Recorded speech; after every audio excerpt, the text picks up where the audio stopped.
ఒక గంట ముందర తెలుగుదేశం పార్టీ ఆఫీస్కి అతి వేగంగా పరిగెత్తుకుంటూ 42 డిగ్రీల ఎండలో పాపం సిబిఐ వాళ్ళు పరిగెత్తుకుంటూ ఈ ఆఫీస్కి వచ్చారు. మా ఆఫీస్కి, సెంట్రల్ ఆఫీస్కి సిఐడి వాళ్ళు మండుట ఎండల్లో సిఐడి వాళ్ళు వైఎస్ రాజేంద్రనాథ్ రెడ్డి డీజీపీ, మళ్ళీ చెప్తున్నా వినండి, వైఎస్ రాజేంద్రనాథ్ రెడ్డి డీజీపీ ఆయన ఆదేశాల మేరకు పరిగెత్తుకుంటూ చంద్రబాబు నాయుడు గారి మీద, లోకేష్ బాబు గారి మీద నోటీసులు ఇవ్వడం జరిగింది. ఏమి తప్పు చేశాము అని మేము ప్రశ్నిస్తున్నాం, ఏ పాపం చేశాము అని ప్రశ్నిస్తున్నాం. ఒక చట్ట వ్యతిరేకత, ఒక చెత్త ల్యాండ్ టైటిలింగ్ యాక్ట్ అని ఒక చెత్త యాక్ట్ తీసుకొని వస్తే దాన్ని ప్రశ్నించకూడదా, అడగకూడదా, నోరు మూసుకొని ఉండాలా? ఎందుకు ఉండాలి? ప్రజలు ఆ చట్టం వల్ల నష్టపోతున్నారు, ప్రజలు నష్టపోతున్నారు, ల్యాండ్ టైటిలింగ్ యాక్ట్ వల్ల రైతులు ఇబ్బంది పడతారు అని చెప్పడం తప్ప. ఈరోజు మేము అడుగుతున్నా, 28 రాష్ట్రాల్లో ఏ రాష్ట్రమైనా, బీజేపీ రాష్ట్రాల్లో ఒక్క రాష్ట్రమైనా ఎవరైనా ఈ ల్యాండ్ టైటిలింగ్ యాక్ట్ తీసుకొని వచ్చారా అని నేను అడుగుతున్నా, తీసుకొని వచ్చారా అని నేను అడుగుతున్నా. లేదే, ఏం తొందర జగన్ రెడ్డి, ఏం తొందర నీకు అని మేము అడుగుతున్నాం. నువ్వు కరెక్ట్గా ఇంకొక నెలలో నువ్వు ముఖ్యమంత్రిగా ఉండవు, చంద్రబాబు నాయుడు గారు ముఖ్యమంత్రి కాబోతున్నారు. ఈ లోపల నువ్వు ల్యాండ్ టైటిలింగ్ యాక్ట్ తీసుకురావాల్సిన అవసరం ఏముందని కూడా మేము ప్రశ్నిస్తున్నాం. అంటే నువ్వు చేసే చెత్త పనులకి, నువ్వు చేసే హాఫ్ టికెట్ పనులకి, నువ్వు చేసే దొంగ పనులకి మేము ఒత్తాసు పలకాలని ఏమన్నా రూల్ ఉందా అని అడుగుతున్నాం. ఉందా? ప్రజాస్వామ్యంలో ప్రశ్నించకూడదా అని మేము అడుగుతున్నాం. సరే, వైఎస్ రాజేంద్రనాథ్ రెడ్డికి, వైఎస్ జవహర్ రెడ్డికి సూటిగా 2-3 ప్రశ్నలు అడుగుతాను. ఏమయ్యా జవహర్ రెడ్డి, పెన్షన్ల మీద వాలంటీర్లు చంద్రబాబు నాయుడు ఆపేశాడు, అవ్వాతాతలకు పెన్షన్లు ఇవ్వలేకపోతున్నామని వాళ్ళు చెప్తుంటే మీకు వినిపించలేదా?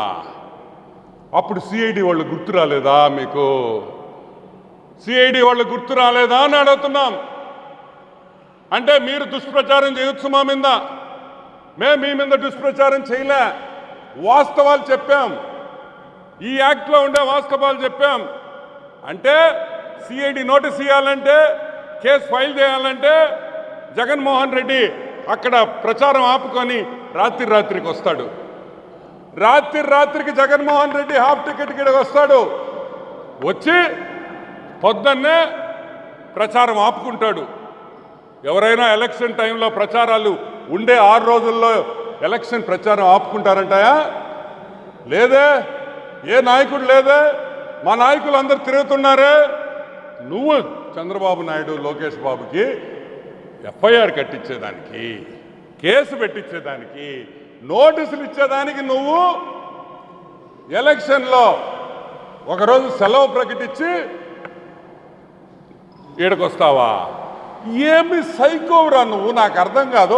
కానీ ఒక పక్క ఎలక్షన్ అది ముఖ్యమా, చంద్రబాబు నాయుడికి నోటీస్ ఇది ముఖ్యమా? ఓరే తిక్కల నాయుళ్ళారా, మీకు ఏమైందిరా? ఏమైందిరా మీకు? ఎలక్షన్ ముఖ్యమా, చంద్రబాబుకి నోటీసు ముఖ్యమా అని అడుగుతున్నాం. ఏది ముఖ్యం? అది కూడా తెలివి తక్క నాయుళ్ళారా, అది కూడా మీకు తెలియదా అని మేము అడుగుతున్నాం. సరే, మొన్న జగన్మోహన్ రెడ్డి బస్సు ఎక్కితే ఆ గులకరాయి తెలుసు కదా, బౌన్సింగ్ గులకరాయి, ఇక్కడ తెచ్చి ఇట్టగొట్టి ఆ ప్లాస్టర్లు, ఆ గుండె మార్పిడి ఆపరేషన్ ఫోటోలు భారీగా చేశారు. ఏం చెప్పారు? వైసీపీ వాళ్ళు ఏం చెప్పారు? చంద్రబాబు నాయుడు హత్యా ప్రయత్నం అన్నారు. YS Rajendranath Reddy, YS Jawahar Reddy election కమిషన్కి ఈరోజు ప్రశ్నిస్తున్నాం. ఏమి చంద్రబాబు నాయుడు హంతకుడు అన్నారే, సిబిఐ వాళ్ళకి గుర్తురాలే? మర్చిపోయారు? గుర్తురాలేదు మీకా? జగన్మోహన్ రెడ్డి చెప్పడం మర్చిపోయాడా? అతనికి ఏదో ఉండేది ఒక నెల, ఒక నెల వెళ్ళిపోతున్నాడు. మీరు మారరా? మీలో మార్పు రాదా? ఇట్టే ఉంటారా? లేకపోతే మీలో మార్పు మేము తీసుకురావాలా? వద్దు, మేము మీలో మార్పు తీసుకురాకూడదు. మీరు మారాలి, మీరు మారాలి. గుర్తుపెట్టుకోండి, చంద్రబాబు నాయుడు వస్తున్నాడు. గుర్తుపెట్టుకోండి. అంటే మీరు ఏమి చేసినా నోరు మూసుకొని పడి ఉండాలా? నోరు తెరవకూడదు, మేమా ప్రశ్నించకూడదా? మా ఆస్తి కాగితాలంట ఇళ్ళల్లో పెట్టుకుంటారంట. మేము చెవులో పువ్వు పెట్టుకొని ఉన్నాం. రే మీక మా ఆస్తి కాగితాలు మీరేంద్రా? రేపు మా పిల్లలకి పెళ్ళిళ్ళు చేస్తే వాళ్ళ ఫోటోలు కాకుండా మా భారతక్కది జగన్మోహన్ రెడ్డి ఫోటోలు పెట్టి పెళ్లి కార్డులు ఇవ్వమంటావా? ఆ చట్టం కూడా తీసుకొని వస్తాడు పిచ్చోడు.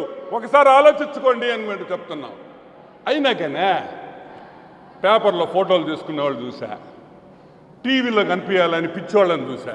ఒరే, రాళ్ల మీద ఫోటోలు వేసుకునేవాడు ఎవడన్నా ఉన్నాడు ఈ ప్రపంచంలోనా? ఏ పిచ్చోడినైనా చూసావా అని అడుగుతున్నాం. సరివే రాళ్ల మీద ఏంద్రే మీ ఫోటోలు వేసుకునేదా? బాత్రూముల్లో మురుగుదొడ్లో వేసుకోండి రా ఫోటోలు. పొద్దున్నే వస్తారు కదా, పొద్దున్నే బాత్రూమ్ పోయేటప్పుడు మీ మీద ఎరిగినట్టు ఉంటుంది. ఎదవల్లారా, ఈరోజు మేము ఒకటే ప్రశ్నిస్తున్నాం. ల్యాండ్ టైటిలింగ్ యాక్ట్ మీద మాట్లాడతాం, మళ్ళీ మళ్ళీ మాట్లాడతాం, రోజు మాట్లాడతాం జరుగుతున్న అన్యాయం గురించి. మీరెవరు అడిగేదానికి మమ్మల్ని? Who are you? ఏ హక్కు ఉంది మీకు మమ్మల్ని అడిగేదానికి? ప్రజలు నష్టపోతుంటే మాట్లాడాల్సిన బాధ్యత మా మీద ఉంది. అంటే నేను చూసి భయపడిపోవాలా? అంటే నువ్వేం చెప్పినా ఇటు కుదరదు అబ్బాయా, కుదరదు. నెలలో ఇంటికి పోతున్నావు నువ్వు. ఇప్పటికైనా ఎలక్షన్ కమిషన్కి, వైఎస్ రాజేంద్రనాథ్ రెడ్డికి, వైఎస్ జవహర్ రెడ్డికి గుర్తుపెట్టుకో. వైఎస్ జవహర్ రెడ్డి చనిపోయిన అవ్వాతాతల హత్యలన్నీ నీ మీదే ఉన్నాయి. చచ్చిపోయిన అవ్వాతాతల హత్యలందరూ నీ మీదే ఉన్నాయి. ఆ పాపం అనుభవిస్తావని కూడా నేను మనవి చేస్తా ఉన్నా. మమ్మల్ని ఎవరు ఆపలేరు. అన్యాయం జరుగుతుంటే ప్రశ్నించే హక్కు మాకుంది. ప్రశ్నిస్తాం, ప్రశ్నిస్తాం, ప్రశ్నిస్తాం. ఇప్పుడు సిఐడి వాళ్ళు వచ్చారు, నోటీసులు ఇచ్చారు. మా చంద్రబాబు భయపడిపోయి, మా లోకేష్ భయపడిపోయి. ఏంద్ర మేము భయపడేది? మీ తొక్కల నోటీసులకే. మడిసి పెట్టుకోండి అని కూడా మనం చేస్తాం. మడిసి పెట్టుకోండి మీ నోటీసులు. జూన్ 4వ తేదీ తర్వాత ఒక్కొక్కటి కథ ఎట్టుంటుందో చూసుకోండి అని కూడా మనం చేస్తాం. ఇంత అరాచకమా? ఇంత ఘోరాలా? అసలు లెక్కలేదా మీకు? ప్రతి మండలంలో, ప్రతి జిల్లాలో, ప్రతి కాన్స్టిట్యువెన్సీలో అందరూ ల్యాండ్ టైటిలింగ్ గురించి, యాక్ట్ గురించి మాట్లాడతాం. ఎంతమందికి నోటీసులు ఇస్తారో ఇచ్చుకోండి అని కూడా మనవి చేస్తూ సెలవు తీసుకుంటాం. Thank you.